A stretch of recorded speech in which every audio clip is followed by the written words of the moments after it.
పితా పుత్ర పవిత్రాత్మ నామమున ఆమెన్.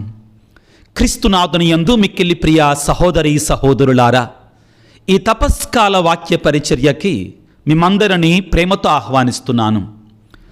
లూకాసు సువార్త 6వ అధ్యాయము 38వ వచనము.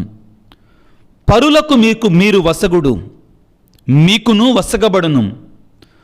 కుదించి అదిమి పొర్లిపోవు నిండు కొలమానముతో వసగుడు. మీరు ఏ కొలతతో కొలుతురో ఆ కొలతతోనే మీకును కొలవబడును అని యేసు పలికెను. ప్రభునందు ప్రియ సహోదరి సహోదరులారా, పాస్కాయుత్త కాలములో, శ్రమల కాలములో, ఈ తపస్కాలములో దేవుడు మనకు అనుగ్రహించినటువంటి సాధనాలలో ఒకటి దాన ధర్మాలు. అవసరతలో ఉన్నటువంటి వారికి సహాయము చేయటం, ఆపదలో ఉన్నటువంటి వారికి ఆపన్న హస్తాన్ని అందించటం, దాతృత్వం. దీనినే దాతృత్వం అంటారు. ప్రియులారా, క్రైస్తవ మతములో ఉన్నంత దాతృత్వ గుణం, సహాయం చేసే గుణం మరెక్కడా కూడా మనకు కనబడదండి. అదే క్రైస్తవ మతానికి ఉన్నటువంటి గొప్పతనం. ఎక్కడి నుంచి వచ్చింది ఈ దాతృత్వ గుణం, ఈ సహాయం చేసే గుణం? క్రైస్తవులు ఎందుకని ఇంత ఉదారంగా ఉంటారు అవసరతలో ఉన్నటువంటి వారి విషయంలో అంటే, క్రైస్తవుల యొక్క విశ్వాసం, బైబిల్ గ్రంథం యొక్క విశ్వాసం ఏమిటి అంటే, ఈ సృష్టిలో ఉన్నటువంటి సమస్తమనటి సంపదలు కూడా దేవునివే, ఆయన సొంతం, మంద కాదు. నాకున్నది, నాదన్నది అంతా కూడా ఆ దేవుడే నాకు ఇచ్చాడు. మనకిచ్చింది కూడా ఆ దేవుడే. మనం గొప్పవాళ్ళం కాబట్టి, మన మీద తెలివి కలిగినటువంటి వాళ్ళం కాబట్టి, మనం జ్ఞానులం కాబట్టి నేను సంపాదించాను అనడానికి లేదండి. మనకంటే జ్ఞానులు కూడా పేదలుగా బ్రతుకుతున్నారు. అది దేవుని కృపే కానీ, దేవుని దీవెనే కానీ మన గొప్పతనం కాదు. ఈ సత్యాన్ని మనకి పౌలు తిమోతికి రాసిన 2వ లేఖలో చాలా వివరంగా, చాలా స్పష్టంగా మనకు తెలియజేస్తారు. పిల్లారా, ఆ వాక్యాన్ని ఒకసారి ప్రారంభంలోనే చదువుకోవటానికి ప్రయత్నం చేద్దాం. పౌలు తిమోతికి రాసినటువంటి మొదటి లేఖ 6వ అధ్యాయము, పౌలు తిమోతికి రాసిన మొదటి లేఖ 6వ అధ్యాయము 17వ వచనాన్ని ఈ విధంగా మనం చదువుకుంటాం. ఇహమందు ధనవంతులైన వారు గర్విష్ఠులుగా ఉండక, అస్థిరములకు ధనములందు వారి నమ్మకముంచక, మనము సంతోషముగా అనుభవించుటకు ధారాళముగా కావలసినదంతయు దయచేయు ఆ దేవుని యందే నమ్మకం ఉంచాలి. ఎవరిస్తున్నారు మనకి? ధారాళముగా ఎవరు ప్రసాదిస్తున్నారు? ఆ దేవుడే మనకిస్తున్నాడు. ఈ విశ్వాసం, మనం ఈ నమ్మకాన్ని, ఈ యాటిట్యూడ్ని మనం బైబిల్ నుంచి నేర్చుకుంటాం. దేవుడే మనకి ధారాళంగా ప్రసాదిస్తున్నాడు, దేవుడే మనకి సమస్తాన్ని ప్రసాదిస్తున్నాడు. కాబట్టి మనము కూడా ఆ దేవుడు ఏ విధముగా నాయందు ఉదారంగా ఉంటున్నాడో, కనికరము కలిగి ఉంటున్నాడో, నాకు కావలసినవన్నిటినీ కూడా ఆయన నాకు ప్రసాదిస్తున్నాడో, అదేవిధంగా నేను కూడా ఆపదలో ఉన్నటువంటి వారికి సహాయం చేయాలి. ఇది దేవుని యొక్క కోరిక, దేవుని యొక్క తలంపు. కాబట్టి ప్రియులారా, క్రైస్తవులమైన మనం ఆపదలో ఉన్నటువంటి వారికి మనం ఆదుకోవాలి, సహాయం చేయాలి. ముఖ్యంగా ఈ శ్రమల కాలంలో, ఈ పాస్కాయుత్త కాలంలో మనం ఉపవాసం ఉండి, ఉపవాసము ద్వారా మిగిలిన దానిని మన సంచుల్లో వేసుకోవటం కాదు, కానీ దానిని మనం పేద సాధలకు ఇచ్చినప్పుడే దాని యొక్క అర్థం, పరమార్థం, ఆశీర్వాదాన్ని మనం పొందుకుంటాం. ప్రియులారా, ఒకసారి ప్రపంచాన్ని గడగడలాడించిన, పరిపాలించినటువంటి అలెగ్జాండర్ మహారాజు తన గుర్రం మీద ఆ విధంగా వెళుతూ ఉన్నాడు. కొంతమంది మంది మార్బలంతో కలిసి, కొంతమంది సైనికులతో కలిసి వెళుతున్న సమయంలో ఒక దారి ప్రక్కన ఒక భిక్షకుడు కూర్చొని ఉన్నాడు అడుక్కుంటూ. అయ్యా, రాజు కళ్ళు చూసి, సహాయం చెయ్యయ్యా, ఏదో కొద్దిగన్నా సహాయం చెయ్యయ్యా, కొంచెం అన్నా సహాయం చెయ్యయ్యా అన్నాడు. ఆ భిక్షకుడు అందం లేదు, ఆకారం లేదు, అతనికి సహాయం చెయ్యాలి అనిపించినటి రీతిలో అతనున్నాడు. వెంటనే అలెగ్జాండర్ మహారాజు తన సంచిలో చెయ్యి పెట్టి ఒక ఇన్ని బంగారు నాణాలు అతని దగ్గరికి అలా విసిరేశాడు. అతను చాలా సంతోషపడి రాజుకు దండం పెట్టాడు. 2 అడుగులు ముందుకు వెళ్ళిన తర్వాత తన ప్రక్కనే ఉన్నటువంటి మంత్రి మహారాజు అయినటువంటి అలెగ్జాండర్ని అడుగుతున్నాడు, మహారాజా, మీరు ఆ భిక్షకుడికి ఎందుకు అన్ని బంగారు నాణాలు వేశారు అనవసరంగా? అతనికి అసలు అవసరం లేదది. అన్ని బంగారు నాణాలు పొందటం అతని స్థాయి కాదు అన్నాడు. ఏమన్నాడు? అతని స్థాయి కాదు. అసలు బంగారు నాణాలు తన జీవితంలో చూశాడో లేదో, అతనికి ఎందుకు అనవసరంగా అన్ని బంగారు నాణాలు వేశాడు? అతనికి ఏదో ఇత్తడి నాణ్యాలు, వెండి నాణ్యాలు, లేకపోతే మహా అయితే రాతండి నాణ్యాలు, మహా అయితే వెండి నాణ్యాలు వేయొచ్చు. బంగారు నాణ్యాలు మీరు అతని స్థాయి కాదు వాటిని పొందడం అన్నాడు. అప్పుడు అలెగ్జాండర్ మహారాజు తనతో అన్నాడట, నిజమే మంత్రి, నువ్వు చెప్పింది. అతను బంగారు నాణ్యాలు పొందడం అతని స్థాయి కాదు, బంగారు నాణ్యాలు స్వీకరించడం అతని స్థాయి కాదు. కానీ నేను రాజుగా నేను ఇచ్చే స్థాయి ఏంటంటే బంగారు నాణ్యాలు ఇవ్వటమే నా స్థాయి. నా స్థాయి ఏంటి? ఎవరైనా నా దగ్గరికి వచ్చి చెయ్యి చాచితే నా స్థాయి ఏంటంటే అడిగినటువంటి వానికి బంగారు నాణ్యాలు ఇవ్వటం నా స్థాయి అని చెప్పాడట. ప్రియమైన క్రైస్తవుడా, నీ స్థాయి కూడా దేవుని యొక్క స్థాయి. నువ్వు దేవుని బిడ్డవి, నీ దేవుడు నీకు ఉదారంగా ఇస్తాడు. కాబట్టే నీకు ఇచ్చింది నీది కాదు, దేవునిది. కాబట్టి తిమోతికి రాసినటువంటి మొదటి లేఖలో 6వ అధ్యాయం 17వ వచనంలో మనం చదువుకున్నట్లుగా నీవు కూడా ఉదారంగా ఇవ్వగలగాలి. దేవుడు ప్రియులారా అబ్రహాముని ఆదికాండం 12వ అధ్యాయంలో ఏమని దీవించాడంటే ఒకసారి గుర్తుపెట్టుకోండి, జాగ్రత్తగా గుర్తుపెట్టుకోండి, గుర్తు తెచ్చుకోండి. ఏమన్నాడు? నేను నిన్ను దీవిస్తాను, నిన్నే ఒక దీవెనగా మారుస్తాను అన్నాడు. నిన్ను దీవెనగా మార్చటం అంటే ఏమిటి? ప్రియులారా గుర్తుపెట్టుకోండి, నువ్వు అడిగే స్థాయి నుండి ఇచ్చే స్థాయికి వెళ్ళడం, నువ్వు అడుక్కునే స్థాయి నుండి 10 మందికి ఇచ్చే స్థాయికి వెళ్ళడం, అది నీ స్థాయిగా ఉండాలి.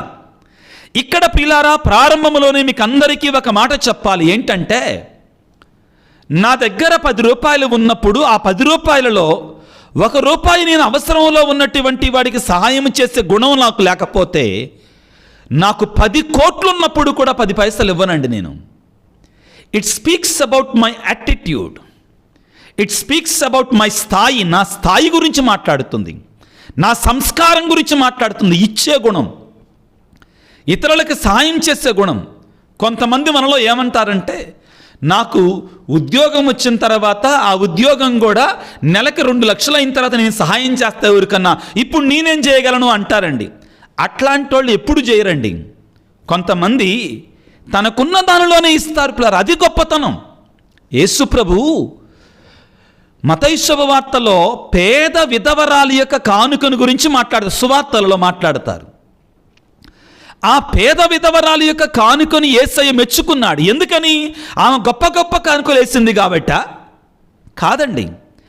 ఎందుకని యేసు ప్రభు ఆ తల్లిని మెచ్చుకున్నాడంటే, ఆ తల్లికి ఉన్నటువంటి 2 కాసులలో కూడా ఆ 2 కాసులు కూడా ఇచ్చేటువంటి గుణం ఆ తల్లిలో ఉంది కాబట్టి. ఏంటి ఆవిడ నమ్మకం? నా దేవుడు నాకు ఇప్పుడు ఉన్నటువంటివి మొత్తం పేదలకి దేవుడికి ఇచ్చినా కానీ నా దేవుడు నాకు మరలా చూసుకుంటాడు, నా దేవుడు గొప్ప దేవుడు, నన్ను వదిలిపెట్టడో. ఏమనంటుందంటే కీర్తనాకారుడు ఏమంటాడు? కొదమ సింహపు పిల్లలు ఆకలితో అలమాడునేమో కానీ తన నమ్మినటువంటి బిడ్డలను మాత్రం దేవుడు ఆకలితో ఉండనివ్వడు అని పలికాడు. అది మనకి దేవుని మీద ఉండే నమ్మకం అండి. ప్రియ క్రైస్తవులారా, క్రైస్తవులమైన మనం మన దేవుడి యొక్క స్థితిని గమనించకుండా, పరిస్థితిని గమనించకుండా మనం బ్రతుకుతున్నాం. నీ దేవుడు గొప్పవాడు.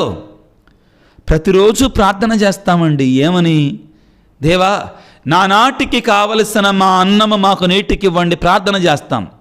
కానీ గాబరా పడిపోతుంటాం, టెన్షన్ పడిపోతుంటాం. అమ్మో ఎలాగుంటుంది, ఏం జరుగుద్ది, ఉంటుందా ఉండదా, ఈ టెన్షన్ పడిపోతుంటాం. పేతురు గారు ఏమన్నారు? నీ భారమును ఆయనపై మోపు, ఆయన నిన్ను యుక్త సమయంలో ఆదుకుంటాడు, సరి అయిన సమయంలో ఆదుకుంటాడు, నిన్ను విడిచిపెట్టాడు. క్రైస్తవుని యొక్క మనస్తత్వం ఇదిగా ఉండాలి. ఏమిటి? దేవుడు నాకు తప్పనిసరిగా ఆయన సమకూరుస్తాడు. మనకు దేవుడికున్న పేరే సమకూర్చేవాడండి. యెహోవా ఈరే, యెహోవా సమకూర్చువాడు. అబ్రహాము తన కుమారుని ప్రియులారా మొరాయా పర్వతం మీదకి తీసుకొని వెళుతున్నాడు. కుమారుడైన ఇస్సాకు భుజాల మీద కట్టెపుల్లలు ఉన్నాయి, తన చేతిలో అగ్ని ఉంది. పర్వతం మీదకి వెళుతున్న సమయంలో కుమారుడు అడిగాడు, తండ్రి నీ నానా కట్టెపుల్లలున్నాయి, నిప్పున్నాయి, బలినర్పించటానికి గొర్రెపిల్ల ఎక్కడా అన్నాడు. అబ్రహాము కూర్చొని ఏడవల, ఓరి నా దేవుడా ఎందుకు ఇలా చేశావయ్యా, లేక లేక నిన్ను నమ్ముకుంటే 100 సంవత్సరాల వయసులో 99.5 సంవత్సరాల వయసులో ఒక కొడుకునిచ్చావు, 12.5 సంవత్సరాల వయసులో పుట్టినటువంటి కొడుకును బలినివ్వమంటున్నావు, ఏంటయ్యా ఇలా చేస్తున్నావని అడగలా. దేవుని మీద నమ్మకంతో చెప్పాడు. ఏమని చెప్పాడు పిల్లరా? నాయనా గొర్రెపిల్ల దేవుడే సమకూరుస్తాడో, దేవుడే ఇస్తాడో అంటే యెహోవా ఈరే అని చెప్పాడండి. వెళ్ళాడు, కొడుకు చేతులు కట్టివేశాడు. దేవుని మీద నమ్మకంతో కర్రలు పేర్చాడు, నిప్పు సిద్ధంగా ఉంది. తగలబెట్టడానికి ఆ బలి నర్పించడానికి తన కొడుకునే చంపాల, తను సిద్ధంగా ఉంచినట్టు కొడుకునే. ఆ కొడుకుని తీసి కట్టెల మీద పేర్చాడు, కత్తిని పైకెత్తాడు. దేవదూత వచ్చి చేతి పట్టుకుంది పిల్లారా. పట్టుకుని అన్నాడు, అబ్రహాము అబ్రహాము, చిన్నవాడి మీద చెయ్యి వేయమకనా అన్నాడు. అప్పుడు పిల్లారా పక్కనే ఉన్నటువంటి ఆ పొదల్లో గొర్రెపిల్ల దేవుడు సమకూర్చాడు. సమకూర్చిన సమయంలో అక్కడ రాయబడి ఉంటుంది, యెహోవా ఈరే, దేవుడు సమకూరుస్తాడు. క్రైస్తవుని యొక్క దాతృత్వం అనేది దీని మీద ఆధారపడి ఉంది బిడ్డలారా. నా దేవుడు నా దగ్గర ఏమీ లేకపోయినా సమకూరుస్తాడు, ఆయన ఇస్తాడు అనేటువంటి నమ్మకం మీద ఆధారపడి ఉంది. ఇక్కడ మనం గుర్తుంచుకోవాలి, చాలా ముఖ్యమైన మాట ఇప్పుడు చెప్పబోతున్నాను ప్రియారా. నీవు నీ దగ్గరికి వచ్చిన పేద సాధలకు నువ్వు ఏ విధముగా ఆదుకుంటావో అదే నీకు పరలోకంలో ఉన్నట్టు పెట్టుబడి, అదే నువ్వు పరలోకంలో పెట్టుబడి పెట్టేటువంటి ఆస్తి, అదే నీ ఆస్తి. ఆధునిక ప్రపంచంలో కొన్ని సంఘాల వారు ఇటు నమ్మరండి. నా రక్షణ యేసు ప్రభు యొక్క ఆ ఉచితమైన కృపచేత మాత్రమే వచ్చింది, నేనేం చేయనక్కర్లా అంటారు. నేను కూడా నమ్ముతాను, నా రక్షణ నా గొప్పతనం కాదు, నా మంచి కార్యాలను బట్టి కాదు. కానీ రక్షణ పొందుకున్న నేను నా దేవునికి తగినట్లుగా నేను జీవించాలి. ఒకవేళ దాతృత్వం అవసరం లేకపోతే, పేద సాధలకి సహాయం చేసేటువంటి అవసరం లేకపోతే, దేవుడైనట్టు యేసయ్య మత్తయి శుభవార్త 25వ అధ్యాయం 34వ వచనం నుండి ఏమని పలుకుతాడు? ప్రియులకు దేవుని బిడ్డలారా, ఇదిగో నేను ఆకలిగొన్నప్పుడు నువ్వు నాకు అన్నం పెట్టితివి, దాహముగొన్నప్పుడు నా దాహము తీర్చితివి, వస్త్రహీనుడిగా ఉన్నప్పుడు నీవు నా వస్త్రములను ఇచ్చితివి, చెరసాలలో ఉన్నప్పుడు సందర్శించితివి, నేను రోగిగా ఉన్నప్పుడు పరామర్శించితివి, నేను పరదేశినై ఉన్నప్పుడు నన్ను ఆదరించితివి. అప్పుడేమంటాడంటే, ఈ మంచి కార్యాలు, ఈ సహాయాన్ని చేసినటువంటి వారితో నా తండ్రిచే దీవించబడినటువంటి వారలారా, సృష్టి ఆరంభము నుండి మీ కొరక ఏర్పాటు చేయబడినటువంటి స్వర్గరాజ్యంలో చేరుకోనండి అంటాడు. వాక్యాన్ని చదువుకుందాం ప్రియులకు దేవుని బిడ్డలారా. మత్తయి శుభవార్త 25వ అధ్యాయము 40వ వచనములో, అందుకు ఆయన వారితో, ఈ నా సోదరులలో అత్యల్పుడైన ఏ ఒక్కరికి మీరు ఇవి చేసినప్పుడు అవి నాకు చేసిరని వక్కాణించుచున్నాను అని ప్రభువు పలుకుతాడు. ప్రియులకు దేవుని బిడ్డలారా, ఇదిగో ప్రభు అంటాడు పిల్లరా. వాక్యం ఏమని చెప్తుందంటే, మత్తయి శుభవార్త 25వ అధ్యాయము 33వ వచనములో, ఆయన గొర్రెలను తన కుడి ప్రక్కన, మేకలను తన ఎడమ ప్రక్కన నిలుపును అని పలికిన తర్వాత ఈ విధంగా అంటాడు, అప్పుడు ఆ నీతిమంతులు, ప్రభు మేము ఎప్పుడు సహాయం చేశామయ్యా మీకు, మేము ఎప్పుడు నువ్వు బాధలలో ఉంటే మేము సహాయం చేశామంటే, ఈ పేదవాళ్ళల్లో చేసినప్పుడు నాకు చేసినట్లే అంటాడు. అప్పుడు మనం స్వర్గాన్ని చేరుకుంటాం. ప్రియులారా గుర్తుపెట్టుకోండి, క్రైస్తవులు ఎందుకు ఈ తపస్సు కాలంలో ముఖ్యంగా దాతృత్వాన్ని కలిగి ఉండాలి, సహాయ గుణాన్ని కలిగి ఉండాలి, పేద సాధనలు ఆదుకోవాలి అంటే, నీవు స్వర్గరాజ్యంలో చేరాలంటే ఇది కూడా చాలా ముఖ్యమైనటువంటిదే. నేను దేవుని కృపచేత రక్షించబడ్డా కదా, దేవుని యొక్క దీవెన చేత రక్షించబడ్డా కదా, యేసయ్య తన శిలువ మరణం చేత నన్ను కాపాడాడు కదా, నేను ఇంకెటువంటి సహాయం చేయనక్కర్లా, పేద సాధనను ఆదుకోనక్కర్లా, ఉచితమైన కృపచేత నేను రక్షించబడ్డానంటే కుదరదు అంటాడు దేవుడు. వాక్యంలో చెప్పాడు కదా. తర్వాత మనం వింటాము, నేను ఆకలితో ఉన్నప్పుడు మీరు అన్నం పెట్టలా కాబట్టి నరకానికి వెళ్ళండి అంటాడు అక్కడ. మోసపోమాకండి బిడ్డలారా, మోసపోమాకండి. మనం సహాయం చెయ్యాలి, తప్పనిసరిగా ఆదుకోవాలి. పరలోకంలో మన ఆస్తి ఏంటంట? ఏంటి మన ఆస్తి? ఇందాక మనం చదువుకున్న తిమోతికి రాసిన మొదటి లేఖలో 6వ అధ్యాయములో 18వ వచనంలో ధనవంతుల గురించి మాట్లాడుతూ, మంచిని మాత్రమే చెయ్యువారిగాను సత్కార్యములలో ధనవంతులుగా ఉదార బుద్ధి అంటే ఏంటి? ఇతరులకు సహాయం చేయటం, ధర్మం ఇవ్వడం. ఉదార బుద్ధి కలవారుగను ధర్మము చేయువారుగను. ధర్మం అంటే దానం, అంటే దానం అంటే ధర్మమే ప్రియులారా. ధర్మము చేయుగాను ఉండవలనని వారికి ఆజ్ఞాపించమంట. నా తర్వాత ముఖ్యమైన మాట, నిజమైన జీవమునకు. నిజమైన జీవం అంటే ఏంటి? ఇది నిజమైన జీవితం కాదు. ఈ శరీరం నిజమైంది కాదు, ఇది మట్టి, ఇది సత్యం. నువ్వు ఒప్పుకున్నా ఒప్పుకోపోయినా కానీ ఇదేదో డైలాగ్ కాదండి. ఇది ఒక రోజున మట్టిగా మన్నైపోద్దండి. నా ఆత్మ ఉంటుంది చూడు, అది నిజమైన జీవం. నిజమైన జీవమును సంపాదించుకున్నట్టుగా రాబోవు కాలమునకు దృఢమైన పునాది కాగల ధనమును వారు ఈ విధముగా కూడబెట్టుకుంటారు. అక్కడ ధనాన్ని దానం చేయటం ద్వారా కూడబెట్టుకుంటావు. నీవు ఏ విధంగా ఉన్నావు ఈ శ్రమల కాలంలో? నీ ఇంటి ప్రక్కన నీ ఇరుగు పొరుగు వారు కొన్నిసార్లు నేను కాదంటలేదండి, మన మంచితనాన్ని అడ్వాంటేజ్గా తీసుకుంటారు. అది జాగ్రత్తగా ఉండాలి, కొంచెం జాగ్రత్తగా ఉండాలి. ప్రభువు బైబిల్ గ్రంథంలో ఒక మాట అంటారు. ఏమంటారంటే, పావురము వలె నిష్కపటులుగా ఉండాలి, పాము వలె జాగరూకత కలిగి ఉండాలంటాడు. కొన్ని సందర్భాలలో ప్రియులారా, మన మంచితనాన్ని ఇతరులు అలుసుగా తీసుకున్నప్పుడు మనం గద్దించగలగాలి, కానీ సహాయం చేయటంలో వెనకడుగు వెయ్యమాకు. ఇదిగో ప్రియులారా, పౌలు కొరింథీయులకు రాసిన 2వ లేఖ 9వ అధ్యాయము 6 నుంచి 8 వరకు ఈ విధంగా పలుకుతారు. దేవుడు నీకు ఏ విధంగా ఎంతగా ఇస్తే అంతగా సాయం చేయి. దేవుడు నీకు ఎక్కువ ఇచ్చాడనుకో ఎక్కువగానే సహాయం చేయి. తక్కువ ఇచ్చాడనుకో నీకు చేతనైనంతగా సహాయం చేయి. నేను ఎప్పుడూ కూడా, మీకు ఇష్టం ఉండకపోవచ్చు నేను మాట్లాడే మాట, నేను ఎప్పుడు కూడా ఒప్పుకుంది ఏంటంటే, సంఘాలలో పండగలు జరిగినప్పుడు పండగ చందా వేస్తారు కదా, నేను కొన్నిటిని అంగీకరించనండి. ఏంటంటే, అక్కడ 100 కుటుంబాలు ఉన్నాయనుకో, పండగకి 100 మంది కుటుంబాలకి ఒక కుటుంబానికి 5,000 అంటారు, లేకపోతే 2,000 అన్నారు అనుకుందాం. నాకు బాధ కలిగించే అంశం ఏంటంటే, 3 లక్షల రూపాయలు ఉద్యోగం చేసేవాళ్ళు ఆ 2,000 ఇస్తారు. పాపం రోజువారి కూలికి వెళ్ళేటువంటి వాడు కూడా ఆ 2,000 ఇస్తారు. ఇది ధర్మం కాదండి. దేవుడు ఏమంటాడంటే, నీకు దేవుడిచ్చిన దానిని బట్టి ఇవ్వాలి. ఇప్పుడు విచారణ గురువు కుటుంబానికి 2,000 అన్నారంటే, నీకంత కలిగి ఉండి కూడా నేను ఇదే ఇస్తాను అంటే, ప్రభు ఈరోజు అన్నమాట గుర్తెచ్చుకోండి, నువ్వు ఏ కొలతతో కొలుస్తావో అదే కొలతతో నీకు కూడా కొలవబడుతుంది. ఇష్టమేనా? ఆత్మపరిశీలన చేసుకో. పౌలు కొరింథీయులకు రాసిన 2వ లేఖ 9వ అధ్యాయములో ఈ విధంగా మాట్లాడతారు. 6వ వచనం కొంచెం శ్రద్ధగా ఆలకించండి. విత్తనములు కొలదిగా చల్లిన వారికి కొలది పంటయే పండును. ఇక్కడ విత్తనాలు కొలదిగా చల్లటం అంటే ఇవ్వడం అండి పేద సాధలకి. ఎక్కువ విత్తనములు చల్లిన వారికి ఎక్కువ పంట పండును. ఇది జ్ఞాపకం ఉంచుకోండి బిడ్డలారా. తర్వాత, కావున చింతతో కానీ ఒత్తిడి వలన కానీ కాక ప్రతి వ్యక్తియు తనకు తోచినట్లుగా దానం ఇవ్వాలి. నీకు దేవుడు కల్పించినట్లుగా దానము ఇచ్చేటప్పుడు బాధతో ఇవ్వమాకయ్యా, బాధతో ఇవ్వమాకమ్మా. సంతోషముగా దానమునొచ్చు అని దేవుడు ప్రేమిస్తాడు. నువ్వు సంతోషంగా ఇస్తున్నావా, బాధతో ఇస్తున్నావా? ఈ శ్రమల కాలంలో ప్రార్థన, ఉపవాసము, దాన ధర్మాలు. దాన ధర్మం కూడా ప్రార్థన అంతటి ప్రాముఖ్యత కలిగి ఉంది. దాన ధర్మాలు కూడా ఉపవాసం అంతటి ప్రాముఖ్యత కలిగి ఉంది క్రైస్తవునికి.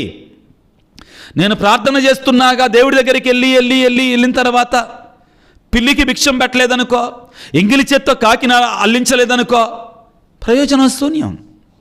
పిసినారి సంఘానికి అధ్యక్షుల్లాగా జీవిస్తున్నామనుకో, దానం చేసే విషయంలో దేవుడు మనల్ని కూడా అంతే విధంగా చూస్తాడు. ఏమన్నాడు వాక్యంలో?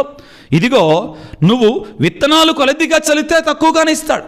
ఇక్కడ దేవుడి దగ్గర మాత్రమే కదా, పేద సాధల గురించి మాట్లాడుతున్నాడు ఇక్కడ వాక్యం. నువ్వు ఏ విధంగా ఉన్నావు ఈ శ్రమల కాలంలో? ఈ పాస్కా యుద్ధ కాలంలో పేదల దగ్గర చెయ్యి చాచగలుగుతున్నావా? పేదలు ఆపదలో ఉన్నప్పుడు నీకు తోచినటువంటి సహాయాన్ని అందించగలుగుతున్నావా? ఆత్మపరిశీలన చేసుకో. ప్రియులారా, దానాన్ని గురించి మాట్లాడేటప్పుడు దానం యొక్క విలువ మనం తెలుసుకోవాలంటే తోబీతు గ్రంథాన్ని, సిరాకుపుత్రుని యేసు రాసిన జ్ఞాన గ్రంథాన్ని మనం చదువుకోవాలి. చక్కని వాక్యాలు అక్కడ ఉంటాయండి. ఏమిటంటే, సిరాకుపుత్రుని యేసు రాసిన జ్ఞాన గ్రంథము 29వ అధ్యాయము 11వ వచనం నుంచి మనం చదువుకుంటే దానం యొక్క గొప్పతనాన్ని మనం అక్కడ తెలుసుకుంటాం. పిల్లారా, సిరాకుపుత్రుని యేసు రాసిన జ్ఞాన గ్రంథం 29వ వచనం నుండి వాక్యాన్ని చదువుతున్నాను. పిల్లారా, పేద సాధనను సానుభూతితో చూడుము, వారిచే దీర్ఘకాలం బ్రతిమిలాడించుకోవద్దు అని పలికి ఏమంటున్నారంటే, దైవాజ్ఞల మీద గౌరవముతో పేదలకు సహాయము చేయము, అక్కర ఉండి వచ్చిన వారిని వెట్టి చేతులతో పంపివేయకము, దేవుని కృపను పొందుకుంటావు. అప్పుడు చాలా ముఖ్యమైన మాట ఇప్పుడు చదువుకుంటున్నాం. దైవాజ్ఞలు సూచించినట్లు దాన ధర్మములను అను నిధిని ప్రోగు చేసుకో. దాన ధర్మాలను ఎదుటివాడికి. ఇప్పుడు ఒక మాట చెప్పాలండి, పేదవాడు నా దగ్గరకు వచ్చినప్పుడు నేను అతనికి 10 రూపాయలు ఇస్తే అది నా గొప్పతనం కాదు. గుర్తుపెట్టుకో ఈ మాట. ఇది చాలామంది అంగీకరిస్తారో లేదో కానీ నాతో ఆలోచించగలిగితే నువ్వు అంగీకరిస్తావు. పేదవాడికి నేను దానం చేయటం, అతనికి నేను మేలు చేయట్లా, అతడే నాకు మేలు చేస్తున్నాడు. ఆపదలో ఉన్నటువంటి వాడికి నేను సహాయం చేయటం, నేను అతనికి సహాయం చేయటల్లా, అతడే నాకు సహాయం చేస్తున్నాడు. ఎందుకని అంటే, నేను అతనికి సహాయం చేయటం ద్వారా దేవుని కృపకు పాత్రుడయ్యేట అవకాశాన్ని ఇస్తున్నాడు నాకు. స్వర్గరాజ్యంలో, పరలోకములో ప్రియులారా, మత్తయి శుభవార్త 25వ అధ్యాయంలో యేసయ్య చెప్పినట్లుగా, నా తండ్రిచే దీవించబడినటువంటి వారలారా, మీరు ఈ సహాయం చేశారు కాబట్టి కుడివైపున పరలోక రాజ్యాన్ని చేరుకున్నానని చెప్పేటువంటి అర్హత నేను పొందుకుంటాను ఆ పేద సాధలకు నేను ఇవ్వచ్చేటి దానము ద్వారా. కాబట్టి అతనికి సహాయం చేయటం నాకే దీవెన, నాకే ఆశీర్వాదం. కాబట్టి ఏమంటున్నాడు పిల్లరా, పేదలకిచ్చినది నీవు దేవునికి ఇచ్చినటువంటిదే. చాలా ముఖ్యమైన మాట అండి, చాలా వండర్ఫుల్ వర్డ్ ఆఫ్ గాడ్. ఏమంటాడు? సిరాకుపుత్రుని యేసు రాసిన జ్ఞాన గ్రంథం 29వ అధ్యాయము 22వ వచనము 12వ వచనం క్షమించండి. పేదలకిచ్చినది నీవు భద్రపరిచిన నిధి అనుకో. నువ్వు పేదలకు ఇచ్చింది దేవుడికి ఇచ్చినట్లే. అది నిన్ను సకలాపదల నుండి కాపాడుతుంది. ఆ నిధి బలమైన డాలు కంటేను, బరువైనట్టు ఈట కంటేను అధికముగా నీ శత్రువుల నుండి పోరాడి నిన్ను రక్షిస్తుంది. నువ్వు చేసిన సహాయమే నీకు రక్షణగా ఉంటుంది, నీకు సహాయంగా ఉంటుంది.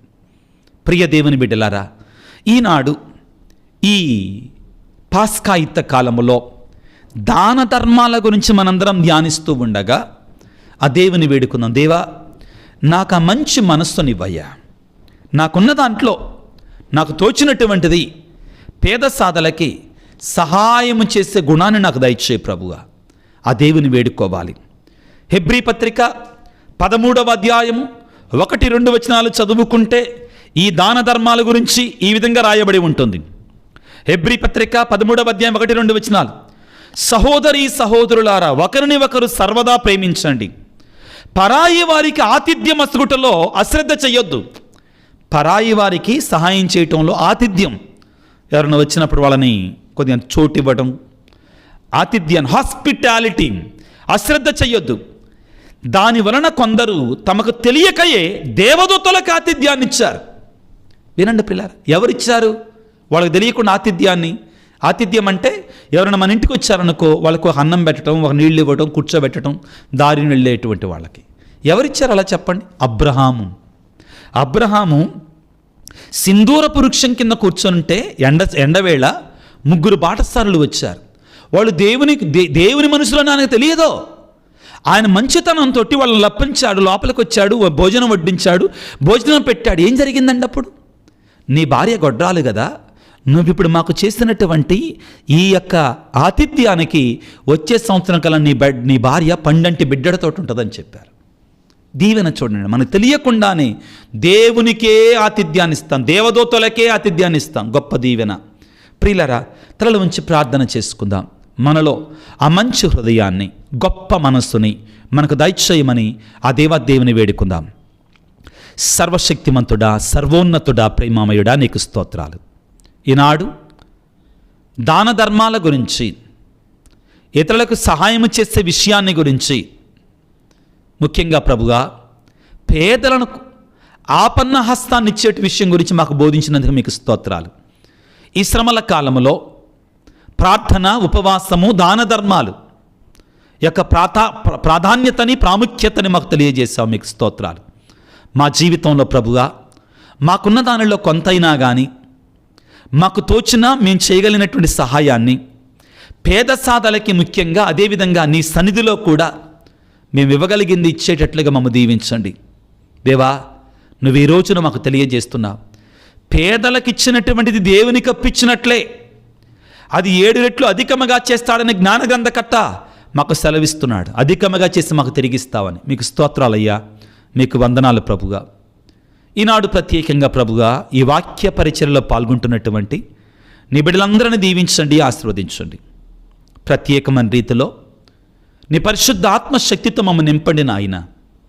క్రైస్తవులంటే సహాయం చేసేటువంటి వారు, క్రైస్తవులంటే ఉదార బుద్ధి కలిగినటువంటి వారు, క్రైస్తవులంటే పేద సాధనను ఆదరించేవారు. కాబట్టే ఈ క్రైస్తవ కథోలిక ప్రపంచం ఎన్నో అనాది కాలము నుండి విద్యా సంస్థలు, వైద్య సంస్థలు, పేద సాధలకు సాంఘిక సేవ చేస్తున్నటువంటి ఒకే ఒక సంస్థ ప్రపంచంలో ప్రభుగా నువ్వు ఏర్పాటు చేసినటువంటి రోమన్ కథోలిక సంఘం, ఆ సంఘంలో సభ్యులుగా ఉండటం మాకు ఒక గొప్ప దీవెన, ఆశీర్వాదం.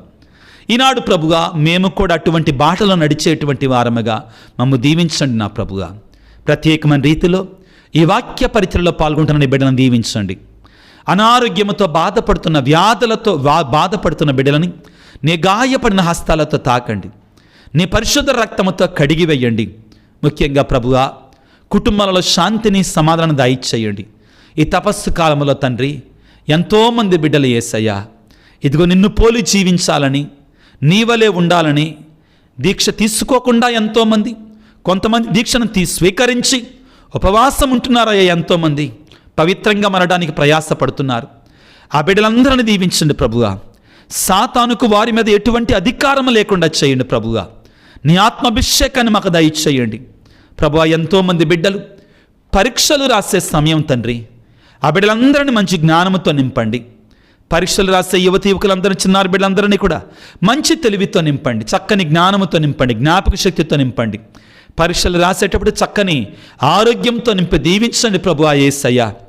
అదేవిధంగా మా కోసం ప్రార్థించండి స్వామి అని ఎవరైతే ఈ వీడియో క్రింద తమ యొక్క ఉద్దేశాలు ఉంచుతున్నారు, వ్యక్తిగతంగా ఫోన్ చేసి ఎవరైతే ప్రార్థన చేయమని అడుగుతున్నారు, వారందరిని దీవించండి తండ్రి, ఆశీర్వదించండి. నీ పవిత్రమైనటువంటి, పరిశుద్ధమైనటువంటి వరాలను వారి మీద కుమ్మరింప చేయమని, ఈ పరిచర్య ముందుకు కొనసాగటానికి ఎవరైతే ఆర్థికంగా సహాయపడుతున్నారో వారిని అనురంతలుగా దీవించమని మనాదురైన క్రీస్తు ద్వారా వేడుకొనుచున్నాము తండ్రి, ఆమెన్. ప్రభువు మీతో ఉందురుగాక, మీ ఆత్మతో ఉందురుగాక. సర్వశక్తి గల సర్వేశ్వరుడు పిత, పుత్ర, పవిత్రాత్మ మిమ్ము మీ కుటుంబాలను చల్లగా దీవించి ఆశీర్వదించి కాపాడుదురుగాక. God bless you. దేవుడు మిమ్ము దీవించుగాక. ఆమెన్.